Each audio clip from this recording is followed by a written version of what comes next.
right, everybody, welcome to week number 7. That is right, week number 7 of your 9410 class, which is your cultural heritage seminar. As always, I am your professor, Dr. Jace K. Austin, and this week we are going to get into discussing a little bit about indigenous concerns related to cultural heritage, and at least in this context, not always, but at least in this context for this week, when I say indigenous, I'm not specifically talking about people who are indigenous to the Americas, or people that are often referred to as Native American or Amerindian. I am actually referring in this particular context to people who existed in any particular part of the world and were later colonized.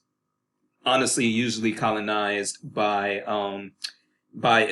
quote unquote explorers from Europe, but that is not always the case. So I don't want to be accused of any race baiting or anything here. But yeah, a lot of times it seems that ownership of artifacts tends to get murky when these artifacts and other things were taken from the people indigenous to a particular area. Things were taken from them, and a lot of times they were taken to Europe or to the Americas or to even museums that are run by colonizing forces in these other places in the world outside of Europe and outside of the current United States and Canada. So that's what I mean by indigenous concerns in this case. So indigenous can mean not just Native American, it can mean African, it can mean Australian, Aboriginal. It can mean people in Asia. So there's a lot going on there. There's just a lot going on there. I don't know how else to put it. And it is a very sensitive subject, but I've been watching what you all put in the discussion boards, and I do think that because one thing that I don't want people to think is that I'm in any way trying to create some culture of white guilt or anything like that in this class. I'm black and happy to be black, but at the same time, I'm proud to be black and all of that. But at the same time, I see some evidence that there is that you all get it. For lack of a better way of putting it, I get evidence that you all get it. There are some students of color in this course, but yes, most of you are of European ancestry and origin, or I shouldn't say an origin, but European ancestry or origin. And yeah, I'm just glad that you all have been mature about the subject matter thus far, and I am very encouraged that you will continue to do so. But yeah, so I think that there was for a long time just this idea of to the victor go the spoils, and that includes cultural heritage artifacts. And I am that's something that needs to be rethought, and I think it is something that is being rethought. So we do have quite a few interesting readings this week, and so I hope you all enjoy those. A few course updates I'm going to get into, and then I'm just going to also share something that happened actually last year when I was teaching this cultural heritage course in the spring of 2020. And I want to kind of show that to you, something that's actually very lighthearted, because, again, the subject matter this week is pretty heavy. It's pretty intense. I'm looking for you all to be mature. I'm looking for you all to not be thin-skinned, to not be sensitive, but to, accept the delivery and the content for what it is, please. And again, I have no reason to create some atmosphere of quote unquote white guilt. Frankly, I think that I have seen where white guilt has really, really actually shot everybody in the foot, because I have seen, without going into detail, situations where white people were consumed with so much white guilt, honestly, that they were just, putting anybody in charge or anybody in particular positions just based on their skin color and not really based on their qualifications. Yes, I have seen that. In fact, I've seen it in library land. I won't say which organization, but I've got some very strong opinions about one organization in this field in particular that is a predominantly white organization that keeps basically to prove something. I think they keep just I don't know, they keep putting people in positions that they shouldn't be in, and I'm just going to leave it at that.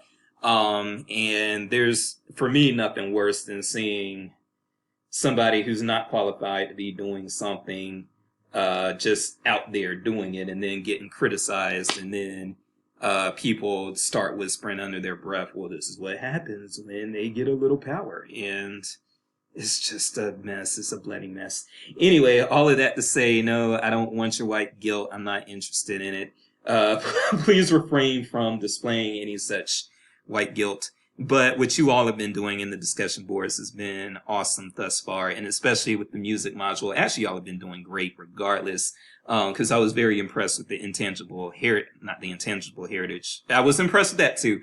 But when you all did landscape heritage and reflected on St. Helena and things like that, it was just awesome. And then what you all did with the music module was also awesome. So keep that up and just exercise your intellectual freedom. We are all intelligent people here who have things to offer in order to teach each other and ourselves.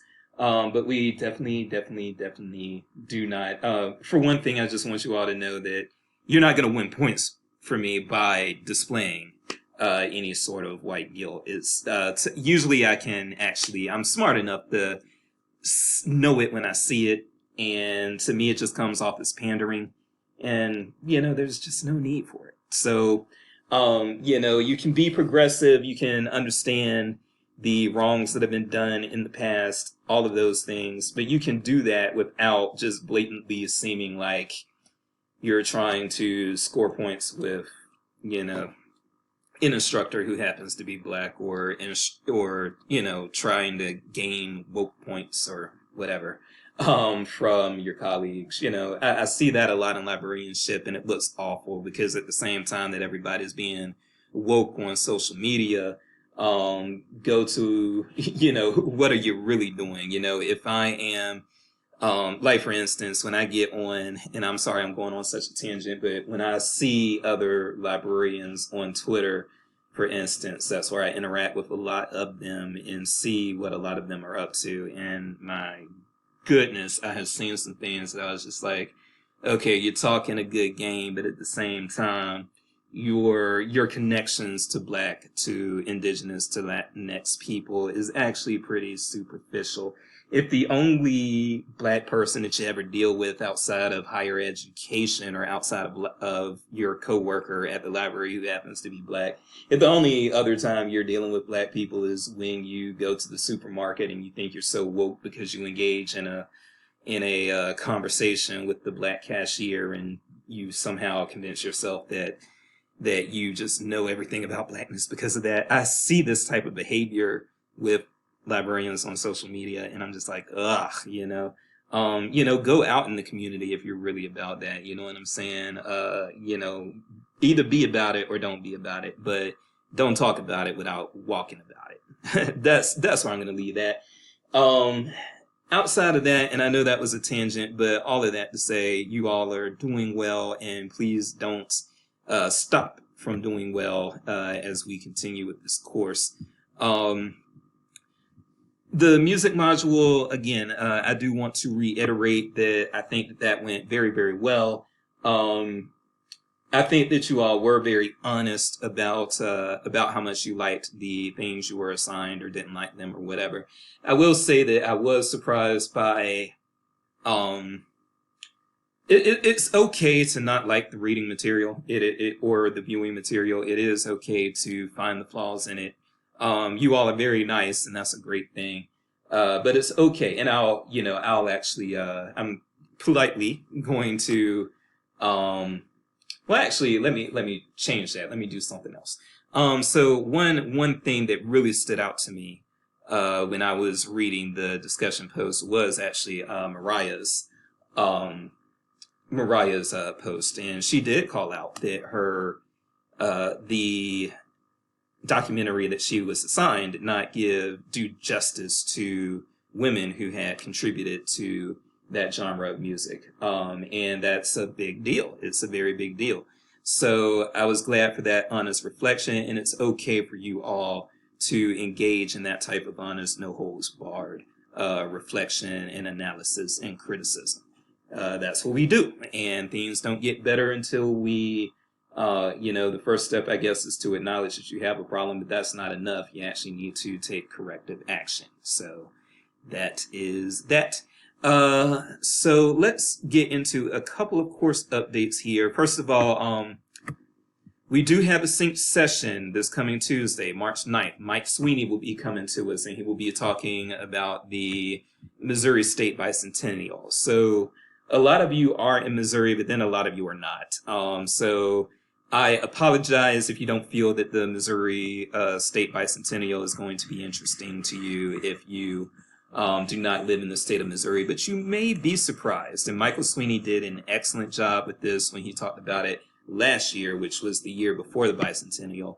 And now we actually have come upon the bicentennial, and, so he's going to have a lot to say. But what he did a great job with last year was to really show how libraries can get into this cultural heritage and this commemoration agenda, especially when, again, celebrating state history or a state milestone like a bicentennial or something of that nature.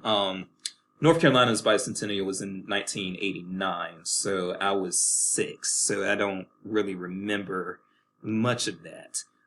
So now I feel like I got cheated again, honestly, because COVID is putting a damper in some of the things that would have been done for the Missouri bicentennial. So it's like I missed 2 bicentennials, and I'm so sad. But I think Mike and some other people with the State Historical Society are doing the best that they can in the midst of COVID to try to bring some great commemoration and things to you all. All right, so we've got that sync session again, March 9th, 7 to 7:50 p.m. Central Time.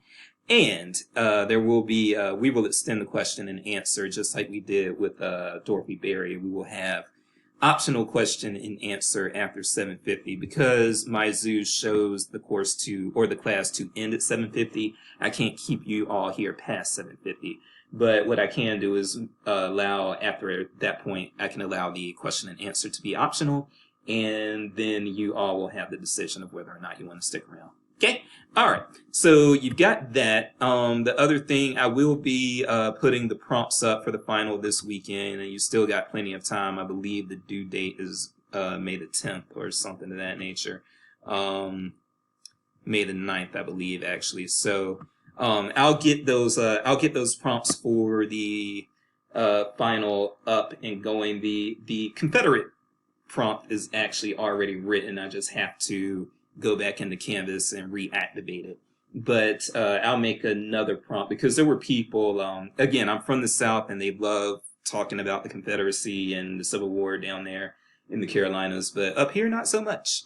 People were kind of sensitive. I had one student complain that because he started Googling stuff about the Confederacy to do the paper, the algorithms on Google started matching him to all this Confederate stuff, and he got very uncomfortable with that. So those are things that I have to think of when I am doing these sorts of assignments. So if you don't want to do the Confederate thing, I'm going to have an alternative prompt for you. And several of you did suggest things that you were going to do in lieu of a final paper, and I was very pleased with the ideas you all had.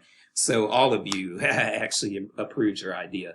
So keep that going, and we will go from there. So those are the 2 course updates, and what I'm going to leave you with is, again, this happened last year in the midst of COVID. So as you all probably already know, and as I think I've even said in this class before, COVID has put quite a damper on how things have gone with cultural heritage. It's caused some cultural heritage resources to close, and some have just been defunded and all of these things, and it's been pretty terrible.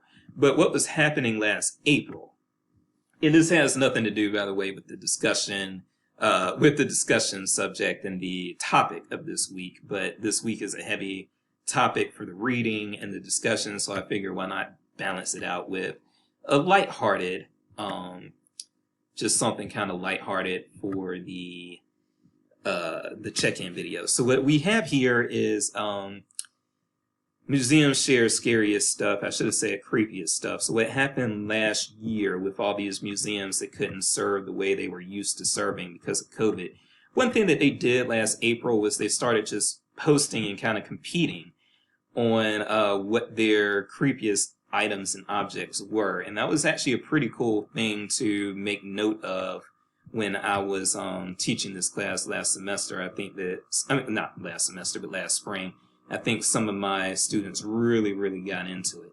So what I'm going to do now is just, and the thing is, you might have to Google and look at several links. But if you Google, I should have said, again, creepiest.